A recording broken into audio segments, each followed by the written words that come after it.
In 2024, we are already on track to surpass our 2022 goal. We have already called 8,000 voters. We have mailed 132,000 postcards. And we are training people to do phone banking. We are training people to do text banking. We're doing a lot of text banking, and we're doing our own text banking. So we are on track to surpass 2022 in our results. Thank you so much to everybody. So I want to talk quickly about two new programs that we're scaling. We did these two programs in 2022 and a little bit in 2023. We created a young voter video with one of our amazing influencers. She's a professional and she did some videos for us. And those videos got great results in the 2020 midterm elections for getting out the vote in California and Georgia. And we just ran one of her videos in New York 3 for Tom Suozzi, and we did it for the California primaries. We are also texting young voters. We did this in 2022 in Arizona, and we're going to do it even more in 2024. We are making these part of our month in, month out programs. So I wanted to highlight these two brand new programs that we are going to scale. What I want to do is just remind everybody our strategy, because we are a nationwide group. We are going to work in these 8 states so that we can win the House back, we can hold the Senate, and we can put Biden back into office. Those are our goals. We're dead serious about it. These are the states that we have the resources for. And as we gain more resources, we will do more with all of our help. So we're excited about 2024. So what does victory look like? Frankly, it's getting the majority back in the House, and it's increasing our Democratic majority in the Senate, or at least holding it. And it's putting Joe Biden and Kamala Harris back into office. So now, with that reminder of who we are and what we've done, I'm going to turn it back to my co-leader, Linda Carmen. So now we get to the part of the story where we are going to hear Simon Rosenberg. But before we do, we wanted to tell you a little bit of the story of Simon and CTD. In 2021, CTD invited Simon to a CTD town hall.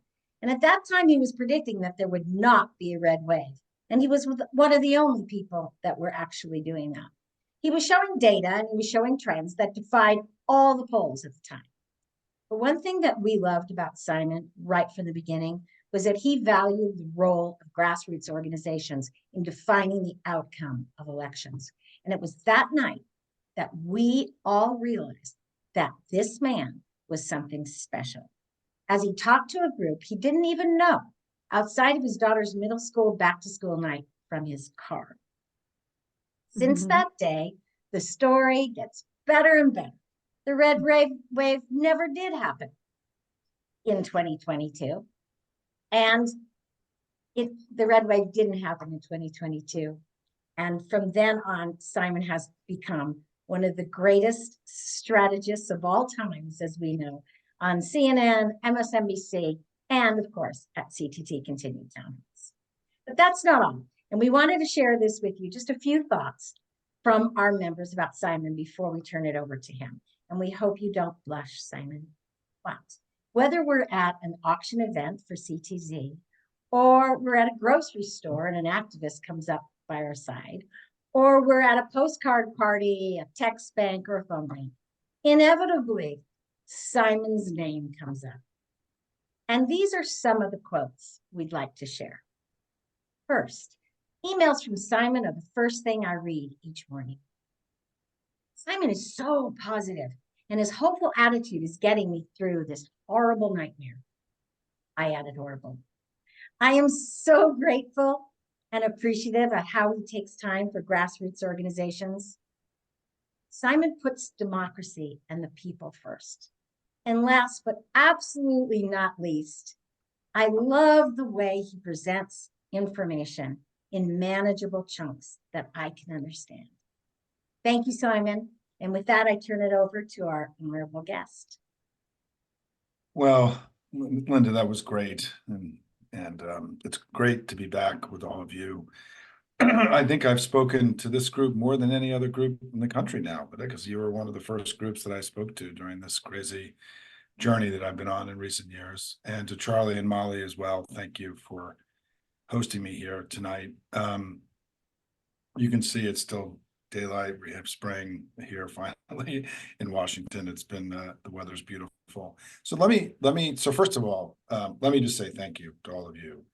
Part of the reason I am on this hopium journey, and we'll talk more about this in a second, is I became so inspired by the groups like this that I got to speak to during the 2022 cycle, and became convinced that there was something really magical happening.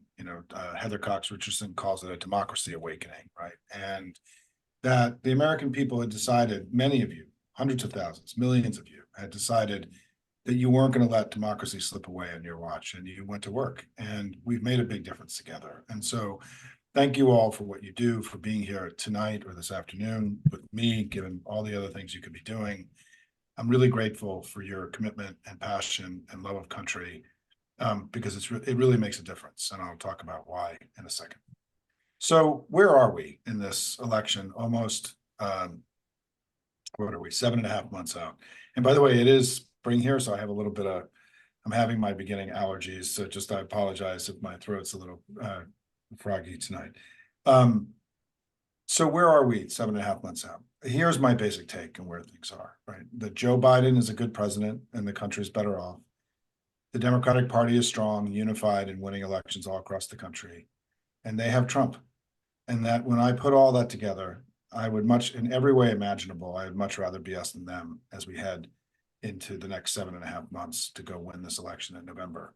Let's go through those three things in order if we can. Number one, Joe Biden's been a good president. The country's better off. The Republicans have started making this argument now and raising the Ronald Reagan question about, are we better off? And I just want you to remember where we were on January 20th, 2021, right? We were in the midst of COVID was ravaging the country. Trump had mismanaged it in extraordinary ways.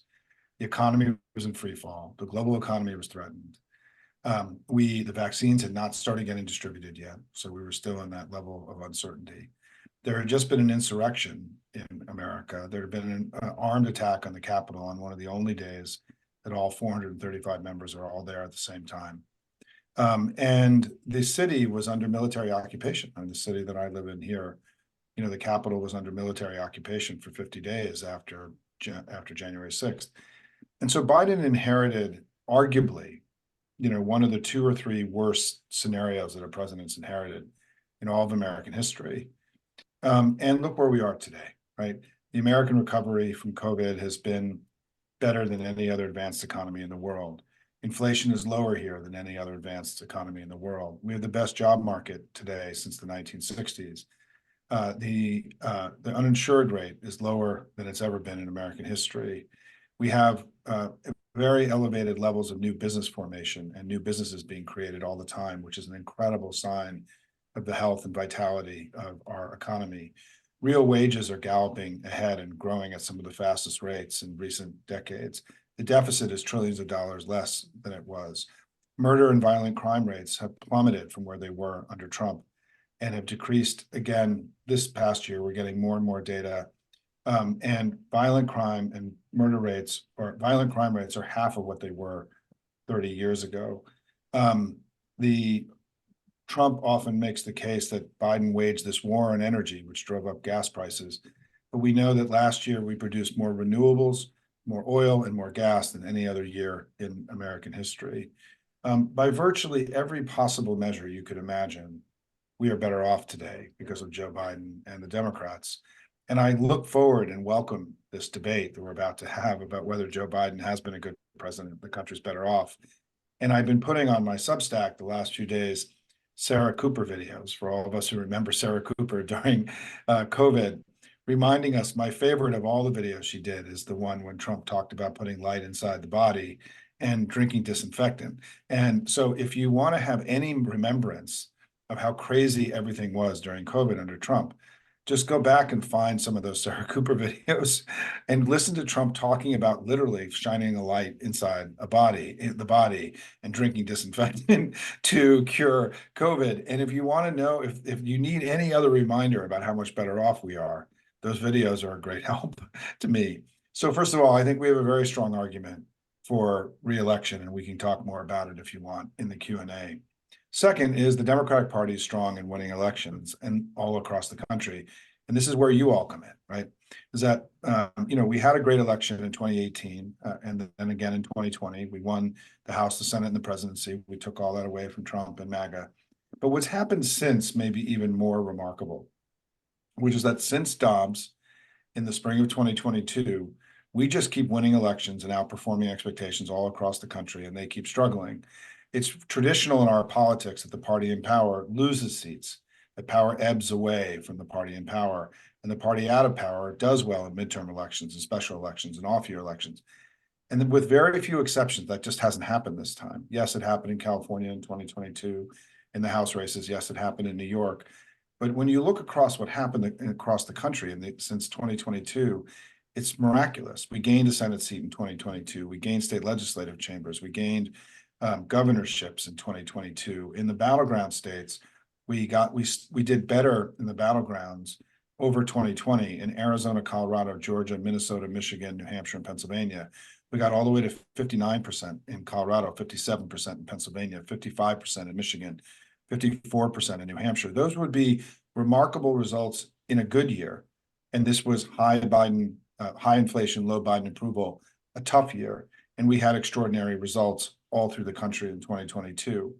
And then in 2023, when I began Hopium, because I was inspired by all of you, and I decided instead of being a strategist for a small number of people in DC, senators and House members and the party and the White House, I decided to take my work and make it public and make it free and available to all of you to help make all of you more powerful and capable in the work that you did, because I became convinced that the new grassroots that we had was our superpower as Democrats and the thing that was propelling us again and again to the upper end of what was possible in all these elections. And then look what happened in 2023, right? We flipped the Wisconsin Supreme Court seat. We ended the redistricting in Wisconsin, right? We then won in Jacksonville, Florida, and Colorado Springs, two of the largest Republican-held cities in the country. Both of them were surprising upset victories. We then took away the 6-week abortion ban in Ohio, getting to 57% in those two different ballot initiatives in Ohio. And then we went into Virginia, where Glenn Youngkin had all this money and was going to make the 16-week abortion ban, the 15-week abortion ban, the national thing for the Republican Party. And we kept the Senate, flipped the House, and we bloodied Glenn Youngkin, and we made the fantasy of this 15-week abortion ban as an escape hatch for the Republicans on abortion, something that was clearly a fantasy and not reality. And just in the last few weeks in Virginia, because of our work together, we elected the first African-American speaker in all of Virginia's history, the heart of the Confederacy. And then in 2024, this basic dynamic of our strength and their weakness, or our outperformance and their struggle, has continued. We flipped a critical state house seat in Orlando, Florida, and then we blew it out in New York 3, where together our community made 2 million phone calls in 5 weeks in a special election in New York. Every single registered Democrat in that district received 5 handwritten postcards from people from you and all other groups all across the country. It was one of the greatest outpourings of the grassroots that we've seen in modern American history. And we took what was a 2 or 3 point win and made it an 8-point win. We had lost that seat by 7.5 points just 16 months earlier, and we won that seat by 8 points. Remember, everyone was saying this was going to be a true bellwether, and whatever happened in this race was going to tell us a lot about 2024. Well, we kicked their ass in that election. And I think that if it's a bellwether race, it sure suggests that we're going to kick their ass again in November if we keep doing the work, right? And what we've seen in early 2024 not only has been our strength, raising all this money, winning these elections, unified party, right? All the attempts to challenge Biden were unsuccessful, Robert Kennedy and Dean Phillips. But now we've seen what's happening on the Republican side.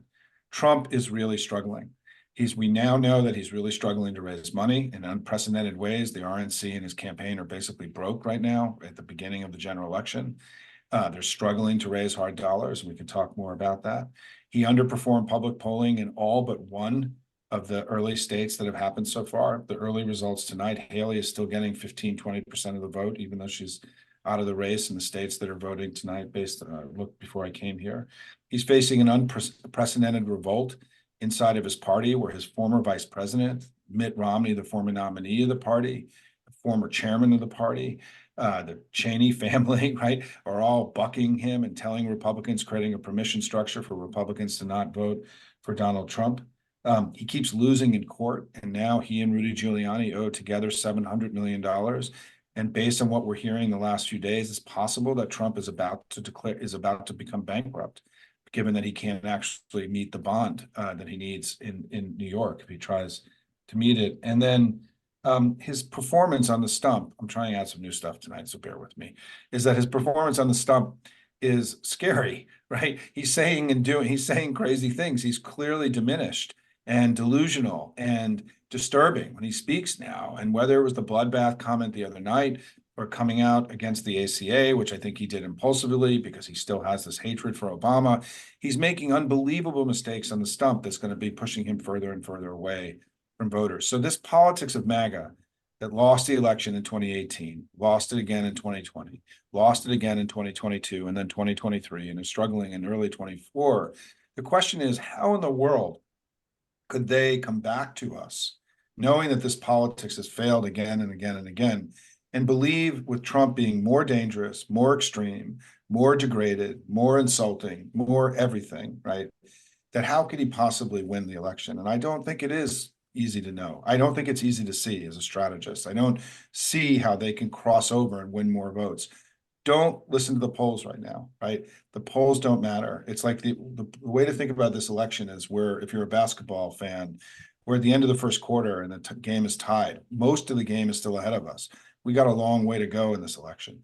And what I just posted today on my Twitter feed is that if you look at the polling since the State of the Union, Biden now leads in 5 polls that have come out since the State of the Union, 5, right? Real, credible, serious polls. And in the Economist average, he's now ahead of Trump. So Trump is no longer ahead. I don't think he was really ever ahead, but there's no way now to make the case that Trump is actually leading or favored in this election. We have a close competitive election, as we did, Linda, in the red wave in November of 2022. And it's my view that some of the wandering coalition, we haven't had a primary, that as the campaign begins, which it has, and we start reaching out together to our broad Democratic family, that a chunk of that wandering coalition is going to come home, and we're going to get up, we're going to go up by 2, 3, 4 points, and we're all going to be able to take a deep breath and feel a little bit better. But to me, this election really isn't about just winning. And you went through all the things we need to do about keeping the Senate and flipping the House, which I think are all possible. To me, we need to win this election by as big a margin as possible. We need to win it by high single digits, as Tom Suozzi did in New York. I call it getting to 55. And the reason is there has to be one clear message of this election, which is that the country repudiated this awful politics of MAGA. There needs to be a definitive signal and message sent to the people of the United States and to the people of the world that the forces of democracy overcame this threat, this unprecedented threat to our democracy, and did it and routed them. It wasn't just a close election, but it was a big one, which is why every single thing you do between now and election day will contribute to the margin of victory. We can't just shoot to win. We have to shoot to win big, and we have to crush them in this election, as Tom Suozzi just did in New York 3. This is within our power, in my view, but it all comes down to how hard we work and how many days and hours we put in every week between now and the election, the money that we raise, all the work that we do. We're the delta, right? The difference, in my view, in that Suozzi race between that being a 2 to 3 point race and it being an 8-point race was the 2 million phone calls, the 750,000 postcards, the text banks that everybody ran.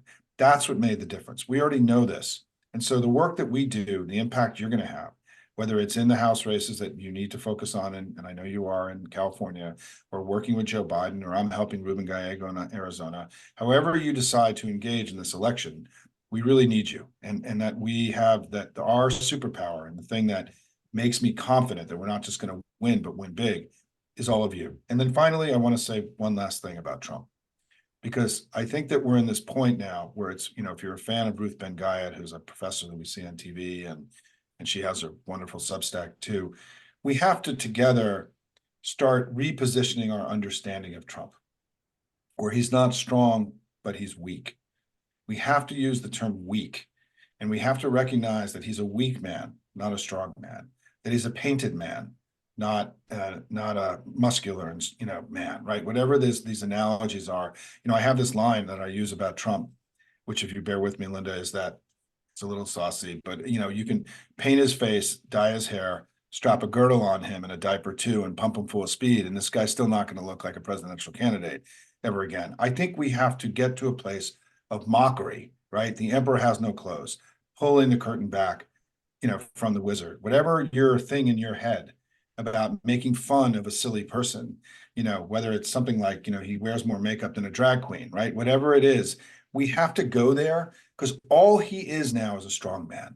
His agenda is extreme and dangerous and is going to be rejected by the American people. What they want is this sense of inevitability, right? That you can't buck him because it's inevitable that he's going to win. Well, we don't ask for permission, right, from anybody. We just go do the work.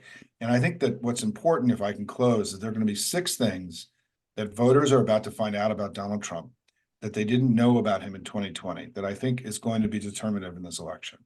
Number 1 is that he raped E. Jean Carroll in a department store dressing room, and he's now an adjudicated rapist. We cannot stop talking about that because it's true and was decided by a jury of his peers.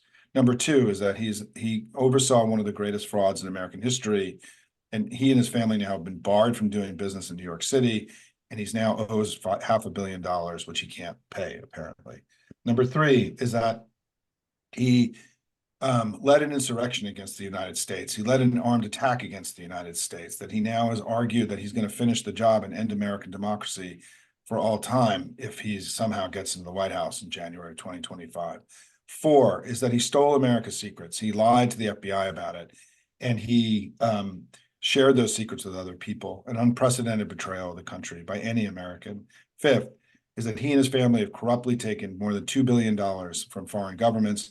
And 6th, he's singularly responsible for ending Roe and stripping the rights and freedoms away of more than half the population. Any one of those 6 things would be, in essence, a disqualifier. He's going to have to overcome all 6, and I don't think he can, because Joe Biden's been a good president. The country's better off. The Democratic Party's strong in winning elections all across the country, and they have Trump. Thanks, everybody. Those are my opening thoughts. Happy to take your questions. And I'm just, again, very grateful for all the work that you do for our democracy every day. Thank you, Simon. It bears repeating for us to say that you are a true treasure. You always give us that shot of energy, and I know that if anyone's not subscribing to Hopium Chronicles, you need to. It's a great way, but there is nothing like seeing you personally, and this is the reason why we're so grateful for you, for how you take time for grassroots organizations. You see that power, and it's energizing the work throughout the country. Yeah. You are really making a difference. So with that, we're going to go back to our gallery mode.